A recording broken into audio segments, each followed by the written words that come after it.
On May 16, 1929, 270 people assembled in the Hollywood Roosevelt Hotel's Blossom Room. They were there to honor the highest achievements in filmmaking over the previous year. It was not broadcast on radio, was not recorded, and the entire event only took 15 minutes. Those present on that day didn't know it, but they were witness to the start of the most prestigious awards in the motion picture industry. Learn more about the Academy Awards, its history, and how they work on this episode of Everything Everywhere Daily.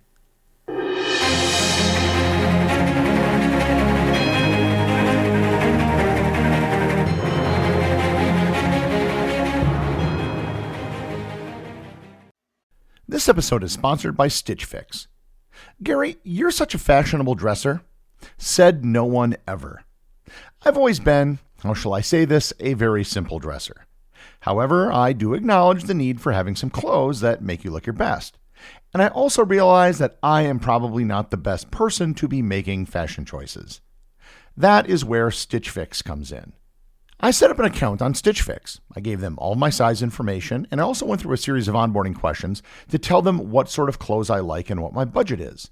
For example, I'm not really big into floral prints or patterns. I'm more of a solid colors guy. Once they have the information, a real human fashion consultant will pick out clothes for you and send a box. My most recent box had 2 button-up shirts, a short-sleeve t-shirt, a light sweater, and a pair of pants. Everything looked great and cost far less than had I gone and purchased it myself. Make style easy. Get started today at stitchfix.com/everywhere. That's stitchfix.com/everywhere. This episode is sponsored by the Up First podcast. Breaking news is broken. You're constantly doom scrolling on Facebook, Twitter, or TikTok to get the latest updates so you don't miss anything. If this sounds like you, I recommend that you listen to the Up First podcast by NPR. NPR's Up First provides the top 3 news stories to start your day. With digestible 10 to 15 minute episodes, it's all the news you need so you can get back to your life feeling informed while preserving your sanity, letting you get ready, make breakfast, or go to work. From politics to economics and both national and international news, Up First is the go-to daily habit for the news consumer who wants to stay informed but is forever strapped for time. With Up First, you can start your day a little more in the know than you were when you went to sleep. Up First is the cure you need for your news fatigue. It lets you stay informed of the top stories while allowing you to spend the rest of your day on things more productive or more enjoyable. Listen now to the Up First podcast from NPR. The Academy Awards, more commonly known as the Oscars, is one of the biggest televised events every year. It commands a worldwide audience and regularly racks up some of the highest TV ratings of the season. For almost 100 years, the Oscars have been one of the most prestigious and certainly best-known awards in the motion picture industry. The Academy Awards story begins in the 1920s, when the motion picture industry was just starting to explode in Hollywood. The Academy of Motion Picture Arts and Sciences was founded in 1927 as a professional organization for the film industry. The idea for the Academy came from Louis B. Mayer, the head of Metro-Goldwyn-Mayer, or MGM, one of the most powerful film studios at the time. Hollywood was experiencing growing tensions between studios and labor unions representing actors, writers, and technicians. Mayer wanted to create an organization that could mediate disputes and prevent the rise of unions. The original intention of the Academy had nothing to do with awards or the art and science of film. It was just a way to prevent unions from taking over the industry. And I should add, it was a goal that failed miserably considering that today, the film industry is one of the most heavily unionized there is. On January 11, 1927, Mayer invited 36 influential figures from Hollywood's film industry to a banquet at the Ambassador Hotel in Los Angeles. At this gathering, he proposed the formation of an organization that would unite various branches of the film industry, actors, directors, producers, writers, and technicians, under one professional association. The response was positive, and the group agreed to establish the Academy of Motion Picture Arts and Sciences. They elected Douglas Fairbanks Sr., a popular silent film star, as the Academy's first president, and Fred Niblo as vice president. The first official meeting was held on May 11, 1927, with 36 charter members. The idea for an award ceremony came from Academy Director Cedric Gibbons during early Academy board meetings. The initial idea was for a generic award of merit, but the board eventually created awards for 15 categories. Douglas Fairbanks announced the awards plan at a banquet in 1928, establishing what would become the most coveted prize in filmmaking. The first Academy Award ceremony took place on May 16, 1929 at the Hollywood Roosevelt Hotel's Blossom Room. Unlike today's elaborate production, it was just a private dinner for approximately 270 attendees. The ceremony just lasted 15 minutes, and the winners had been announced 3 months earlier. Tickets cost $5. Emil Jannings won the award for Best Actor for 2 films that he appeared in, The Way of All Flesh and The Last Command. Because he was going to be in Europe and would miss the ceremony, he was given the award early and hence has the distinction of being the first person to win an Academy Award. Janet Gaynor won for Best Actress for Seventh Heaven, Street Angel, and Sunrise, A Song of Two Humans. These early awards were given to the Best Actor or Actress for their performance across multiple films, not just a performance for a single film as they are today. There was no Best Picture award per se. Instead, 2 awards were given for films, Outstanding Picture and Best Unique Artistic Picture. The winners were Wings and Sunrise, A Song of Two Humans. Likewise, there were 2 directing awards, one for comedy and one for drama. The physical award given out was, and still is, called the Academy Award of Merit. Cedric Gibbons, the head of MGM's art department and one of Hollywood's most influential production designers, was tasked with designing the statuette. Gibbons' initial concept was a knight holding a sword standing on a reel of film. Sculptor George Stanley was commissioned to bring the design to life in 3 dimensions. The final design featured a knight standing on a film reel gripping a crusader sword. The first Oscar statuette was cast in solid bronze, coated with 24-karat gold. The origin of the name Oscar is debated, with several theories. The first is that Bette Davis, a 2-time Oscar winner, claimed that she named the statuette after her first husband, Harmon Oscar Nelson. And the second story is that Margaret Herrick, the Academy's librarian and later the Academy's executive director, reportedly said the statuette looked like her uncle, Oscar Pierce. In 1934, Hollywood columnist Sidney Slosky used the term Oscar in an article which helped popularize it. And by 1939, the Academy officially adopted the name Oscar. During World War II, due to metal shortages, Oscars were made of painted plaster. After the war, winners were invited to exchange their plaster trophies for real metallic ones. After the war, the Academy switched to a Britannia metal core, which is a pewter-like alloy of tin, copper, and antimony with gold plating. In 2016, the Academy returned to using solid bronze with 24-karat gold plating, closely resembling the original 1929 design. Fun fact, the man in the statue is technically neither bald nor naked. He is wearing a very small loincloth and has a very short haircut. Since 1950, Oscar winners and their heirs cannot sell or transfer their statuettes without first offering them back to the Academy for $1. This rule ensures that Oscars remain prestigious awards rather than commercial collectibles.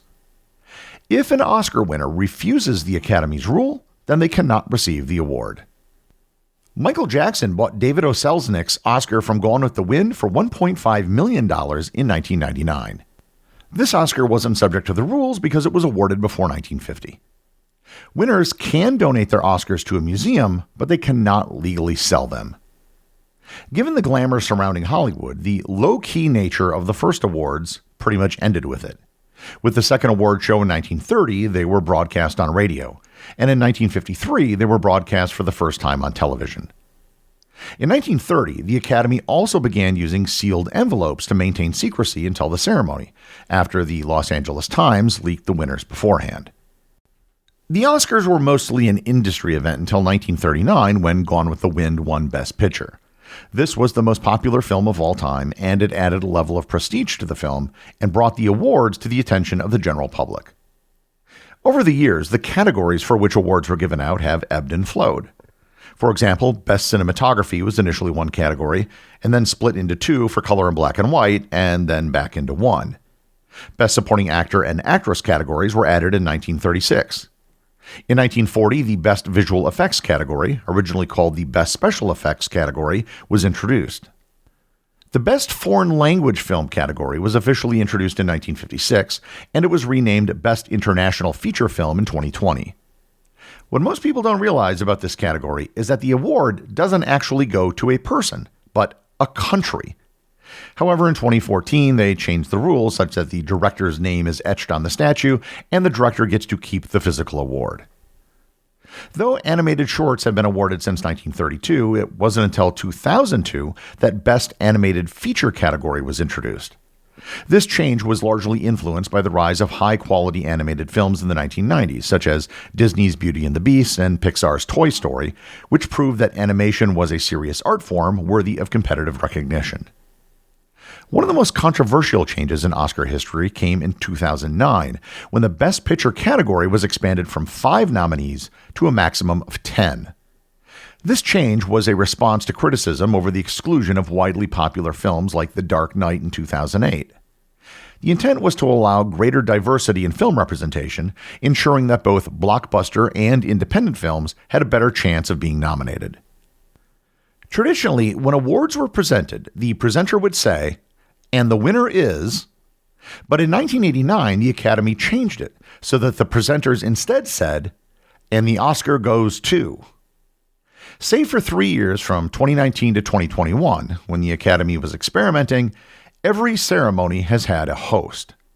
The record for hosting or co-hosting the most times is Bob Hope, who has hosted the ceremony 19 times.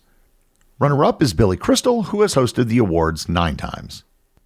What many people don't realize, until they mention it very briefly every year during the ceremony, is that there is another non-televised set of Academy Awards that are given out every year. The Scientific and Technical Awards have a separate ceremony each year, which is usually held about a week before the main ceremony. These awards are highly technical, and there aren't categories like there are in the main ceremony. These awards are given out for things like the development of technologies like IMAX or Dolby Atmos. Voting for the Academy Awards is conducted by the members of the Academy of Motion Picture Arts and Sciences. As of the recording of this episode, there are over 10,000 members worldwide. Each member belongs to one or more of 17 branches, each representing different filmmaking disciplines, including acting, directing, producing, writing, and cinematography. There are 2 main rounds of voting. The first round is the nomination round. Academy members can only vote in their own branch in this round. In other words, directors can nominate directors, actors can nominate actors, etc. Best Picture is the only category where all members can vote. A ranked choice ballot is used for Best Picture, while every other category uses a simple plurality system. Once the nominations have been tallied, it goes to the second and final round. In the second round, all Academy members can vote in every category.